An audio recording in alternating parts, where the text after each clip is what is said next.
Yo, what is up everyone? Welcome back to another video. The reason I did not upload on Saturday is because I was really busy with my family.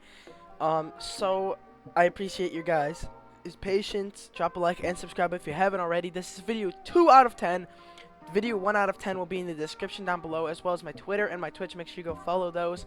Hope you guys do enjoy this video, and let's get into the video. In this video, we'll be talking about the best ways to actually win your fights and why you lose 80% of the fights you take. So let's get into the first tip. The first tip of the video is actually how to fight aggressively. Fighting aggressively comes in many forms, but it's not all about editing.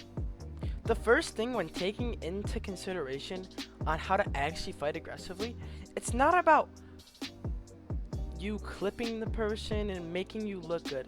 The thing I see with many people and how they don't know how to actually fight aggressively or how to fight properly at all, and that is because they try to only go for clips like they're in creative. Creative can be for clips, but in game, if you want to make it to the highest level possible, you don't need to worry about how you kill the person. It's just about you killing them.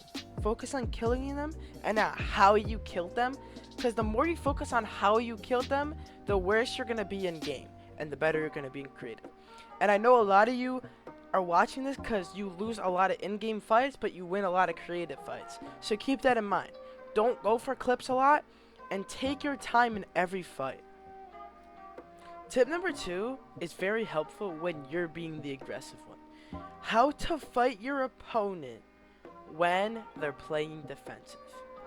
Your opponent can play in many ways. You crack them, they box up, and they just keep adding space. Or you crack them and they play from one box. Playing from one box is something you should never do if you do get cracked, so keep that in mind. Also, before we show you how to play against someone defensive, when you are on the defensive side, you should always be playing from a 1x2 or a 1x3. Never play by a 1x1 is the easiest way to get quick deaded. Playing by a 1x2 gives you time to add space and move back in your box, and also catch your opponent off guard. So keep that in mind. But I'm going to show you how to fight a defensive player. This shit's insane. When your opponent is boxed up just like this, you're always never going to want to just pickaxe on the wall, because they could easily, from the inside, let me show you here, they could easily just do an edit on you instantly and get a free kill or just free damage off on you, which is horrible. So when always fighting an opponent who's playing defensive, play from a diagonal box. The reason you play from a diagonal box is so it's hard for them. This is the only time you should be doing a left hand peek, because you hug the wall and look, they do a right hand peek, you can easily see them, but they can't see you. Let me show you with my AR. My AR will disappear in a few seconds, so I have 5 seconds. 1, 2, 3, 4. But see how I can't see it? It's just disappeared, but you still couldn't see it when it was there. The reason you couldn't see my AR is because when hugging that wall and doing a left hand peek, it's very hard for your opponent to see you unless they're exactly in your box. So keep that in mind.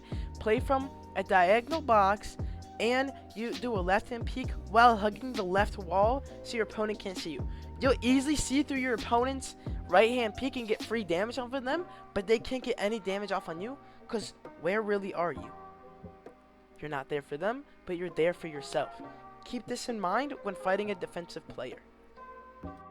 Tip number 3, always approach your opponent's box by one box away or by a peek. By approaching your opponent's box from one box away, it gives you an advantage. It makes it so it's hard for your opponent to box you up, and also makes it easier for you to see your opponent. Also, from playing from a peek, you could easily grab the wall or get good damage off on your opponent when they are doing a window edit. Window edits in this situation for them is very crucial and bad. So keep this in mind when approaching your opponent's box, to always play from one box away or doing it from a peek. Or you could easily do what I said before, to just play from a diagonal box. Also, when trying to pressure your opponent, don't take a 50-50 and try to get in their box by doing phase-ins. Keep this in mind when approaching your opponent's box to not take a 50-50. The only time you should be taking a 50-50 is when your opponent's way lower than you. If you're lower than your opponent, or you and your opponent are the same exact health or similar health, then there's no point in taking a 50-50, as you could be the one dying because of that choice. Keep this in mind. Tip number 4 is very crucial when trying to become a really good player. This was mentioned in my last video. Tip number 4, always use these peaks in fights. As explained in my last video, which is in the description down below, you should go check it out. Use these two simple peaks, the window peak and the peanut butter edit. Make sure they're right hand peaks. Left hand peaks are unacceptable. I've never seen someone do this window peak, and I've also never really seen someone do a left hand peak unless they were taking a 50-50 or playing from a diagonal. The only time you should be doing a left hand peak is when you can jump over the wall and round into the opponent's box. That's the only time. But these other two peaks will keep you protected. If you're on edit on release, make sure you play by editing and then quickly crouching to get behind the peak. If you play on edit off a release, then you're just fine. Make sure you move over before confirming the edit. Keep this in mind and use these peaks to your advantage to play way better than everyone else in your game. Tip number 5. This tip is very important and isn't really talked about. Tip number 5 is catching your opponent off guard when they're in defensive mode. When catching your opponent off guard, well, actually, keeping your opponent in defensive mode is the easiest way you can catch them off guard, but you gotta know how to properly do it. So when your opponent's in a box, just like so, or in a 2x1, they're gonna keep adding space. You can play from a diagonal box, like said before, or let me show you how they would add space. They would be in this box, and not many people would open. Some people would, some people won't. The people that won't will add tons of space. And when they add space, you need to catch them off guard. And I'm going to show you here the best way you could easily catch them off guard. So let me make a quick box here. And, okay.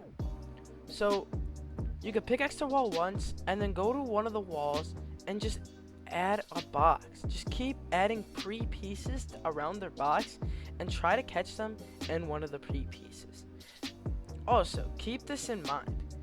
Your opponent is going to go out different ways each time. And the easiest way you can tell what way your opponent's going to go is by telling where you're pickaxing. So if someone's pickaxing your front wall, they're going to go out to your right or your back. If someone's pickaxing your back wall, they're going to go out to the right or the back. So always see your opponent's right, which is your left, and will they go out to their back. Make sure you have both of those pre-pieced. Your left, your opponent's right, your left, and their back. Then your right, your opponent's left, is usually never going to be opened unless they see that everything's already pre-pieced and they have nowhere to go. But keep this in mind as well. Some opponents like to go up and over when you're pressuring. They catch you off guard for free shots, which is something I love doing to my opponents because it's such an easy free damage to sometimes kill if they're low enough. So keep these tips in mind as we go in to tip number 6. Tip number 6 is going to be the last tip of the video. So, tip number 6, pre-fires. Pre-firing is one of the best things you can do when on high ping, like if you're east or west on central, and pre-firing is pretty simple. If you're not good at pre-firing, there's many ways to get better, and a great way to get better is to use Mechanics Training V5 and going into the competitive tab section, and there will be pre-fires, practice. Click on that and go practice your pre-firing. It actually does indeed help and will make you better in the long run. Pre-firing is something many people should learn to become very good at the game and go from average to amazing. Keep this in mind. I would like to thank you guys so much for watching this video and why 80% of the fights you take you lose. And I hope you guys did learn something new from this video and also enjoyed it. Drop a like and subscribe for more content. Comment down below what you thought of the video. Go follow my Twitch and my Twitter, links in the description, and also in the description is my last video, the 1 out of 10. This is 2 out of 10, and I'll see you guys in the next video.